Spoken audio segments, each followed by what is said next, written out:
News paper எல்லாத்துலயுமே பார்த்துருப்பீங்க.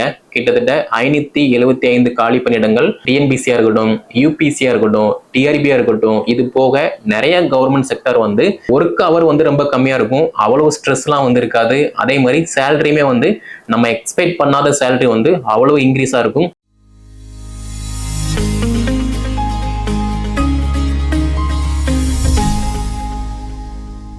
TRP நடத்தக்கூடிய எக்ஸாம்ல TRB polytechnic college lecture exam, அதாவது நான் டெக்னிக்கல் டெக்னிக்கல் ரெண்டு டைப்பா வந்து பிரிக்கலாம். இந்த பாலிடெக்னிக் லெக்சர் எக்ஸாமை பொறுத்த மட்டும் 2017 வந்து நோட்டிபிகேஷன் பப்ளிஷ் பண்ணாங்க, எக்ஸாமே வந்து காண்டக்ட் பண்ணாங்க. பட் இப்போ வரக்கூடிய நோட்டிபிகேஷன்ல இந்த எக்ஸாம் இருக்குமா இல்லையா அப்படிங்கிற மாதிரி நிறைய பேருக்கு வந்து டவுட் இருக்கும். பட் இருந்தாலுமே வரக்கூடிய எக்ஸாம்ல பாலிடெக்னிக் லெக்சர் எக்ஸாமுக்கான நோட்டிபிகேஷன் அவைலபிளா இருக்கும். அதே மாதிரி ரீசெண்ட் டைம்ல நீங்க நியூஸ் பேப்பர் எல்லாத்துலயுமே பார்த்துருப்பீங்க. கிட்டத்தட்ட 575 காலி பணியிடங்கள் பாலிடெக்னிக் காலேஜ் லெக்சர் எக்ஸாம்ல அவைலபிளா இருக்கு அப்படிங்கிற மாதிரி பார்த்துருப்பீங்க. அப்போ அப்படி இருக்கும்போது இந்த வீடியோ பார்த்துட்டு இருக்க நீங்க உங்களுடைய குவாலிஃபிகேஷன் பிடெக் இருக்கீங்க, அப்படி இல்லைன்னா எம்இ எம்டெக் இருக்கீங்க அப்படின்னா தாராளமா இந்த எக்ஸாமுக்கு அப்ளை பண்ணலாம். ஸோ ஒரு மித்து வந்து இருக்கு, இன்ஜினியரிங் படிச்ச எல்லாருக்குமே வந்து வேலை இல்லை அப்படிங்கிற மாதிரி. டிஎன்பிசியா இருக்கட்டும், யூபிசியா இருக்கட்டும், டிஆர்பியா இருக்கட்டும், இது போக நிறைய கவர்மெண்ட் செக்டர் வந்து இன்ஜினியரிங்கான எக்ஸாமை வந்து காண்டக்ட் பண்றாங்க. பட் அதை யாரெல்லாம் ப்ராப்பரா அப்ரோச் பண்றாங்களோ அவங்க எல்லாருமே வேலைக்கு போறாங்க. அதே மாதிரி கவர்மெண்ட் செக்டர் மட்டும் கிடையாது, பிரைவேட் செக்டர்லயுமே வந்து இன்ஜினியரிங் ஃபீல்டுக்கு வந்து வேலை இருக்குதான் செய்யுது. பட் நம்ம என்ன பண்றோம் அப்படின்னா கம்மியான சேலரி, அதனால நான் வந்து போக மாட்டேன் அப்படிங்கிற மாதிரி நம்ம தான் போகாம இருக்குமே தவிர மற்றபடி ஒர்க்கு எல்லாமே மேக்சிமம் வந்து இன்ஜினியரிங் மட்டும் இல்லை எல்லாத்துக்குமே வந்து அவைலபிளா தான் இருக்கு. அதே மாதிரி இன்னொரு கதை என்ன அப்படின்னா, நான் ஃபர்ஸ்ட் டைம் போறேன், எனக்கு போன உடனே வந்து 20, 25, 30, 35 இந்த மாதிரி சேலரி இருந்தால் தான் போவேன் அப்படிங்கிற மாதிரி சொன்னீங்க அப்படின்னா ஒண்ணுமே பண்ண முடியாது. ஏன்னா நீங்க படிக்கீங்க, அடுத்த ஒர்க்கு போறீங்க அப்படின்னா அந்த ஒர்க்கு போனதுக்கு அப்புறமா உங்ககிட்ட ஒரு எக்ஸ்பீரியன்ஸ் இருக்கு அப்படின்னா நீங்க எக்ஸ்பெக்ட் பண்ற சேலரி வந்து கொடுக்கலாம். பட் உங்ககிட்ட படிப்பு மட்டும்தான் இருக்கு, எந்த விதமான ஒர்க் எக்ஸ்பீரியன்ஸும் இல்லை அப்படின்னா ஒண்ணுமே பண்ண முடியாது. ஸோ வாய்ப்பை யாரெல்லாம் முறையா பயன்படுத்தாங்களோ அவங்க எல்லாருமே வேலைக்கு வந்து போகலாம். அப்போ இந்த பாலிடெக்னிக் காலேஜ் லெக்சர் பொறுத்த மட்டும் வந்து பாத்தீங்க அப்படின்னா டெக்னிக்கல் அப்படின்னு பார்க்கும்போது civil, mechanical, triple E, ECE, computer engineering, அதே மாதிரி information technology, production engineering, textile technology, printing technology, engineer, அதே மாதிரி இது வந்து எல்லாமே டெக்னிக்கல். ஓகேவா? அதே மாதிரி நான் டெக்னிக்கல் என்ன அப்படின்னு பாத்தீங்கன்னா இங்கிலீஷ், மேக்ஸ், பிசிக்ஸ், கெமிஸ்ட்ரி, இது எல்லாமே நான் டெக்னிக்கல். அப்படி இருக்கும்போது இந்த வீடியோ பார்த்துட்டு இருக்க நீங்க உங்களுடைய மேஜர் ஒரு சிவில் இன்ஜினியராவோ, ஒரு மெக்கானிக்கல் இன்ஜினியராவோ, ட்ரிபிள்இயோ, இசியோ, கம்ப்யூட்டர் இன்ஜினியராவோ இருந்தீங்க அப்படின்னா இந்த எக்ஸாமுக்கு நீங்க எலிஜிபிள். அதே மாதிரி இது வந்து ரொம்ப கஷ்டமா ஈஸியா அப்படிங்கிற மாதிரி கேட்டீங்க அப்படின்னா ரொம்ப கஷ்டம்லாம் கிடையாது, ரொம்ப ரொம்ப ஈஸி. ஏன்னா உங்களுடைய சப்ஜெக்ட்ல இருந்து கொஸ்டின் கேட்க போறாங்க. நீங்க இன்ஜினியரிங்க நல்லா ப்ராப்பரா ஒரு நாலேஜோட படிச்சிருந்தீங்க அப்படின்னா ஈஸியா இந்த எக்ஸாம் பாஸ் பண்ணி ஒரு கவர்மெண்ட் பாலிடெக்னிக் காலேஜ்ல லெக்சரா வந்து அப்பாயின்மெண்ட் ஆகலாம். ஓகே, அது மட்டும் இல்லாம இந்த எக்ஸாமுக்கான சிலபஸ் என்ன அப்படிங்கிற மாதிரி நம்முடைய டெலிகிராம் குரூப்ல வந்து நான் போட்டிருக்கேன். அது வேணும் அப்படின்னா டவுன்லோட் பண்ணி படிக்க ஸ்டார்ட் பண்ணுங்க. அதே மாதிரி வரக்கூடிய நோட்டிபிகேஷன்ல வந்து வேகன்சி எவ்வளவு இருக்கும் அப்படிங்கிற மாதிரி கேட்டீங்க அப்படின்னா கிட்டத்தட்ட 575, அதாவது 575 இதுக்கு மேல வந்து அவைலபிளா இருக்கு. அதாவது 575க்கும் மேற்பட்ட காலி பணியிடங்கள் வந்து அவைலபிளா இருக்கு. இந்த வேகன்சி இன்க்ரீஸ் ஆக கூட வாய்ப்பு இருக்கு. அப்படி இருக்கும்போது சார் வேகன்சி கம்மியா தான் இருக்கு, என்னால முடியுமா முடியாதா அப்படிங்கிற மாதிரி கேட்டீங்க அப்படின்னா உங்களுக்கு தேவை ஒரே ஒரு வேகன்சி தான். அந்த ஒரு வேகன்சிக்கு நீங்க எவ்வளவுக்கு எவ்வளவு எஃபர்ட் போட்டு smart work and hard work பண்றீங்களோ அதை பொறுத்து ஈஸியா அப்பாயின்மெண்ட் ஆயிடலாம். ஸோ கவர்மெண்ட் காலேஜை பத்தி உங்களுக்கு எல்லாருக்குமே தெரியும், நான் சொல்ல வேண்டிய அவசியம் இல்லை.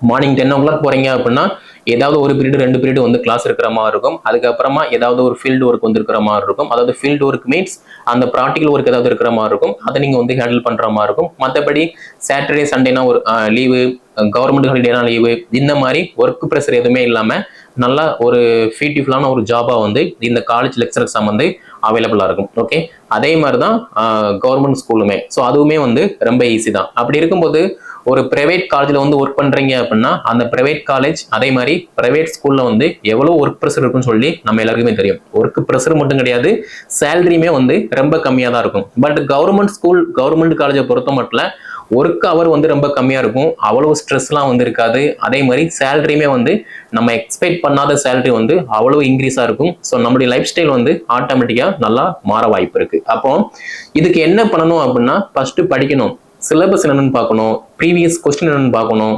படிக்கணும், ப்ராக்டிஸ் பண்ணணும், ரீட் பண்ணணும், ரிப்பீட் பண்ணணும். அப்படி நீங்க பண்ணினீங்க அப்படின்னா ஈஸியா இந்த college TRB polytechnic college lecture exam வந்து ஈஸியா கிளியர் பண்ணலாம். ஓகே, அதே மாதிரி இப்போ டெக்னிக்கல் அப்படின்னு பார்த்தோம் அப்படின்னா நான் ஃபர்ஸ்டே சொன்ன மாதிரி civil, mechanical, triple E, ECE, computer engineering, production technology இந்த மாதிரி இருக்கும்போது அப்போ இந்த சப்ஜெக்ட் மட்டும் தான் நீங்க படிக்க போறீங்க. இதை தவிர வேற எதுவும் படிக்கணுமா அப்படின்னா ஒண்ணுமே கிடையாது. நீங்க மேஜரை மட்டும் படிச்சீங்க அப்படின்னா நல்ல மார்க் ஸ்கோர் பண்ணி ஈஸியா அப்பாயின்மெண்ட் ஆயிடலாம். ஓகே, ஸோ இதுக்கு நீங்க எம்இ அதே மாதிரி காலேஜில் எங்கேயாவது ஒர்க் பண்றீங்க அப்படின்னா அதுக்கான எக்ஸ்பீரியன்ஸ் சர்டிஃபிகேட் சப்மிட் பண்ணும்போது அதுக்குமே வந்து மார்க் வந்து அவைலபிளா இருக்கு. ஓகே, அதே மாதிரி இப்போ நீங்க வந்து கேட்கலாம், சார் நான் வந்து பியில் வந்து 50% தான் இருக்கு, எம்இல வந்து 60% இருக்கு அப்படின்னா அதுக்குமே வந்து மார்க் வந்து அலாட் பண்ணுவாங்க. ஸோ ஒரு பர்டிகுலர் பெர்சன்டேஜ் நீங்க இருந்தீங்க அப்படின்னா இதுக்கு வந்து எலிஜிபிள், அதுக்கு கீழே இருந்தீங்க அப்படின்னா எலிஜிபிள் கிடையாது. அதே மாதிரி சார் நான் வந்து எம்இல ஃபர்ஸ்ட் கிளாஸ் பாஸ் பண்ணியிருக்கேன் அப்படின்னா உங்களுக்கு அதுக்கு வந்து மார்க் உண்டு.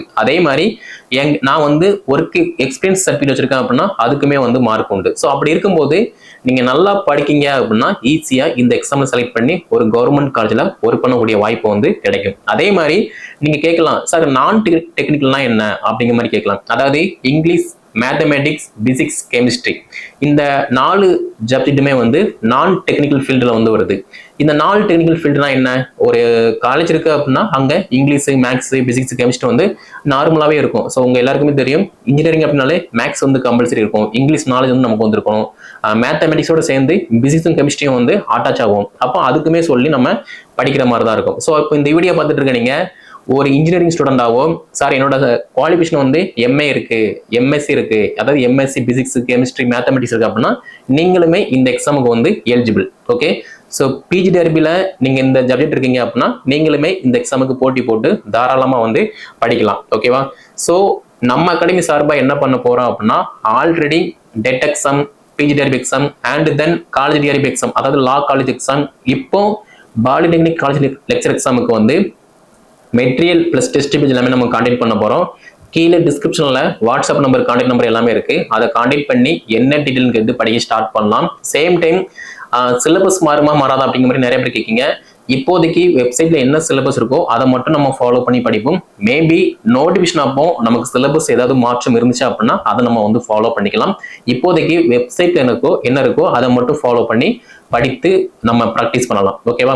அதே மாதிரி இந்த நம்மளுடைய கைடன்ஸ் எப்படி இருக்கும் அப்படின்னா எல்லாமே சிலபஸ் வைஸ் இருக்கும். அதே மாதிரி ப்ரீவியஸ் எக்ஸாம்ல எப்படி கொஸ்டின் பேட்டர்ன் இருக்கோ அதன்படி தான் வந்து கான்டாக்ட் பண்ற மாதிரி இருக்கும். அதே மாதிரி நீங்க என்ன படிக்கணும், என்ன படிக்கக்கூடாது, எப்படி படிச்சா அதிகமா மார்க் ஸ்கோர் பண்ணலாம் அப்படிங்கிற மாதிரி A to Z எல்லா டீடைலுமே வந்து இந்த கைடன்ஸ்ல இருந்திருக்கும். ஸோ நீங்க ப்ராப்பரா வந்து படிக்கிற மாதிரி இருக்கும். ஓகேவா? ஸோ சேம் டைம் டிஆர்பியில் வந்து எப்போ டென்டேட்டிவ் ஆனுவல் பிளானர் வந்து பப்ளிஷ் பண்ணுவாங்க அப்படிங்கிற மாதிரி நிறைய பேர் கேட்குங்க. ஸோ நம்ம டிஆர்பி கிட்ட கேட்டோம் அப்படின்னா கூடிய விரைவில் நாங்கள் வந்து பப்ளிஷ் பண்ணுவோம் அப்படிங்கிற மாதிரி இந்த விரைவில் அப்படிங்கிற ஒரு வார்த்தையை வச்சு கிட்டத்தட்ட 2-3 வருஷமா வந்து ஓட்டிட்டு இருக்காங்க. ஆல்ரெடி நடந்த எக்ஸாமுக்கு வேற இன்னும் ஆன்சருக்கு வந்து பப்ளிஷ் பண்ணல. பட் அதுவுமே வந்து எல்லாமே முடிஞ்சிச்சு, பட் இன்னும் பப்ளிஷ் பண்ணல, அவ்வளவுதான். மற்றபடி எல்லாமே வந்து ஓகே தான். இந்த வீடியோ பார்த்துட்டு இருக்க நீங்க TET exam, PGTRB exam and college TRB exam preparation பண்றீங்க அப்படின்னா தாராளமாக ப்ரிப்பரேஷன் பண்ணுங்க. ஏன்னா வரக்கூடிய நோட்டிஃபிகேஷன் வந்துச்சு அப்படின்னா காம்படிஷன் வந்து அவ்வளோ ஹெவியாக இருக்கும். நீங்க நல்லா ப்ரிப்பரேஷன் பண்றீங்க அப்படின்னா ஈஸியா இந்த எக்ஸாம் கிளியர் பண்ணி போஸ்டிங் வந்து வாங்கிடலாம். அதே மாதிரி உங்க எல்லாருக்குமே தெரியும், இப்போ நீங்க ஒரு பிரைவேட் காலேஜ்லயோ பிரைவேட் ஸ்கூல்லயோ ஒர்க் பண்றீங்க அப்படின்னா எவ்வளவு ஒர்க் ப்ரெஷர் இருக்கு அப்படின்னு சொல்லி தெரியும். இப்போ இதெல்லாம் இல்லாம நீங்க கவர்மெண்ட்டுக்கு ப்ரிப்பரேஷன் பண்றீங்க அப்படின்னா ஈஸியா இது வந்து கிளியர் ஆயிரும். அதே மாதிரி நம்ம லைஃப் ஸ்டைலுமே ஆட்டோமேட்டிக்கா வந்து மாறும். ஸோ திங்க் பண்ணி பாருங்க, படிக்க ஸ்டார்ட் பண்ணுங்க. கால்பர் வரல, நோட்டிபிகேஷன் விடல, எதுவுமே ப்ராப்பரா இல்லை அப்படிங்கிற மாதிரி புலம்பாதீங்க. இங்க புலம்புற யாருமே சக்சஸ்ஃபுல்லா வந்து இருந்ததா கிடையாது. புலம்பாம யாரு அடுத்து என்ன பண்ணணும் அப்படிங்கிற மாதிரி எடுக்காங்களோ அவங்க எல்லாருமே சக்சஸ்ஃபுல்லா வந்து இருந்துட்டு இருக்காங்க. ஸோ நீங்க படிச்சீங்க அப்படின்னா ஆட்டோமேட்டிக்கா நம்ம லைஃப் ஸ்டைல் வந்து மாறும். படிக்கவே இல்லை, நான் எந்த ஸ்டெப்புமே எடுக்கல அப்படின்னா ஒண்ணுமே பண்ண முடியாது. ஓகே, ஸோ நம்ம அகாடமி சார்பா இந்த பாலிடெக்னிக் லெக்சர் எக்ஸாமுக்கு வந்து எல்லா மேஜருக்குமே டெஸ்ட் சீரிஸ் அதே மாதிரி மெட்டீரியல் எல்லாமே கான்டாக்ட் பண்றோம். கீழே டிஸ்கிரிப்ஷன்ல நான் WhatsApp number, contact number, Telegram link எல்லாமே கொடுத்துருக்கேன். அதை கான்டாக்ட் பண்ணி என்ன டீட்டெயில் கேட்டு படிக்க ஸ்டார்ட் பண்ணுங்க. சேம் டைம் இந்த வீடியோ தொகுப்பை ஒரு பிரைவேட் காலேஜில் ஒர்க் பண்ணக்கூடிய அனைத்து லெக்சருக்குமே வந்து ஷேர் பண்ணுங்க. அவங்களும் வந்து படித்து பயன்பெறட்டும். அதே மாதிரி டெக்னிக்கல் அண்ட் நான் டெக்னிக்கல் அவங்களுக்குமே ஷேர் பண்ணுங்க. அதே மாதிரி நான் வந்து ட்ரிபிள் படிச்சிருக்கேன், பிஇ மெக்கானிக்கல், அதே மாதிரி சிவில் இன்ஜினியரிங், இந்த மாதிரி படிச்சுட்டு இப்போ வீட்டில் இருக்கக்கூடிய ஸ்டூடெண்ட் அவங்களுக்கு வந்து ஷேர் பண்ணுங்க. அவங்களும் வந்து படித்து பயன்பெறட்டும். நம்முடைய சேனல் நீங்க சப்ஸ்கிரைப் பண்ணல அப்படின்னா சப்ஸ்கிரைப் பண்ணிக்கோங்க. அடுத்தடுத்த வீடியோ தொகுப்புல நம்ம நிறைய விஷயங்கள் பார்க்கலாம். நன்றி, வணக்கம்.